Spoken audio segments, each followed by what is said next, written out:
Hey guys, welcome back to my YouTube channel the blogs and stories. आज की जो story है वो है आफरीन की। आफरीन अपने अब्बू जान और मम्मी जान की इकलौती संतान है।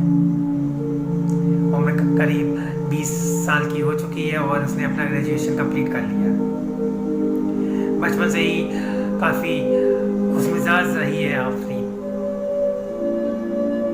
घर का जो माहौल था वो बहुत ही अच्छा था, क्योंकि अब्बू जान का इतना बड़ा बिजनेस था और शादी के काफ़ी सालों बाद उसे अपनी बेटी मिली थी। इकलौती संतान को बहुत ही प्यार से रखते थे। जितने भी नौकर चाकर घर में लगे हुए थे सब आफरीन का बहुत ख्याल बचपन से ही रखते चले आए थे, और अभी तक वो इतनी बड़ी हो चुकी है कि नौकर चाकर उसमें घर की तरह ही रहते हैं। जैसे ही आफरीन ने अपना ग्रेजुएशन कंप्लीट किया तो अब दिन पे दिन वो चिड़चिड़ी होती जा रही है। अंदर ही अंदर मासूम सी दिखने वाली आफरीन अंदर ही अंदर नेगेटिव ख्यालों से भरती चली जा रही है। आखिर क्या रीज़न है? रीज़न ये है, उसे ऐसा लगता है कि उसके जीने का उद्देश्य क्या है, आखिर लोग खुश क्यों होते हैं, क्योंकि बचपन से ही उसे हर खुशी मिलती चली आई है। जब भी उसने जिस चीज़ की डिमांड की है उसे वो मुहैया कराई गई है। तो उसके पास कोई भी ऐसा गोल नहीं है उसका कि जो उसे अचीव करना हो, जिसके लिए वो निरंतर प्रयास करे। इस वजह से अंदर ही अंदर उसे ऐसा लग रहा है कि मतलब जो जीवन है वो बिल्कुल निस्वार है। उसमें कोई भी एक्साइटमेंट या कुछ कर गुजरने का ऐसा कुछ रिक्वायरमेंट उसे नहीं है।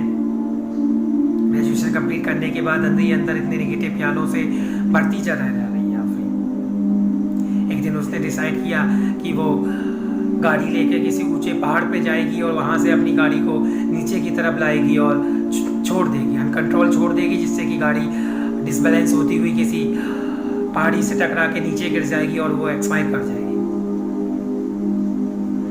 सुसाइडल थॉट्स उसके दिमाग में आने लगे।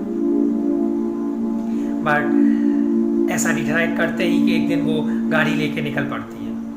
अब्बू जान के बहुत समझाने पर कि आप अकेले क्यों ड्राइव करोगे, किसी को साथ लेके जाओ, बट वो कहती नहीं अब्बू जान, मुझे आज अकेले ही जाना है। निकल पड़ती है और किसी पहाड़ी की चोटी पे गाड़ी को ले जाती है। वहाँ से वो जैसे ही वापस नीचे की तरफ लौटती है तो रास्ते में उन्हें एक अंकल दिखते हैं।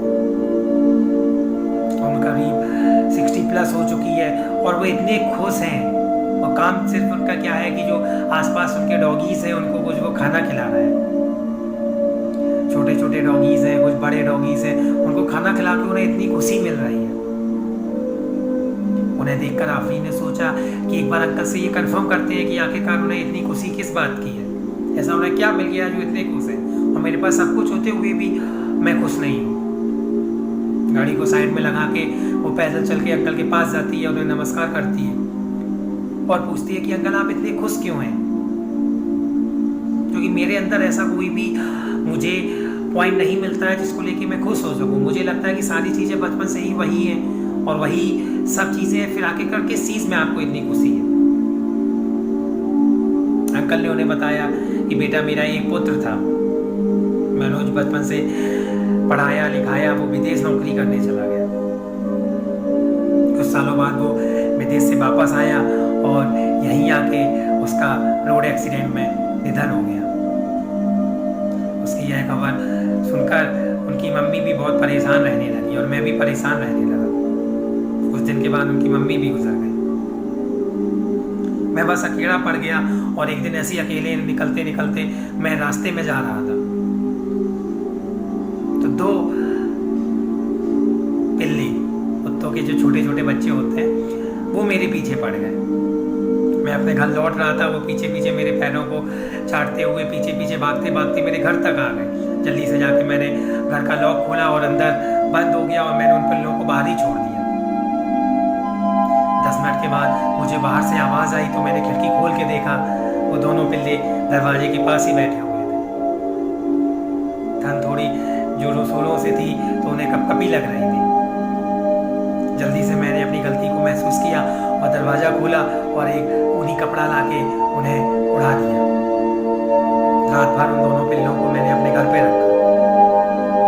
अगले ही दिन उनकी सेवा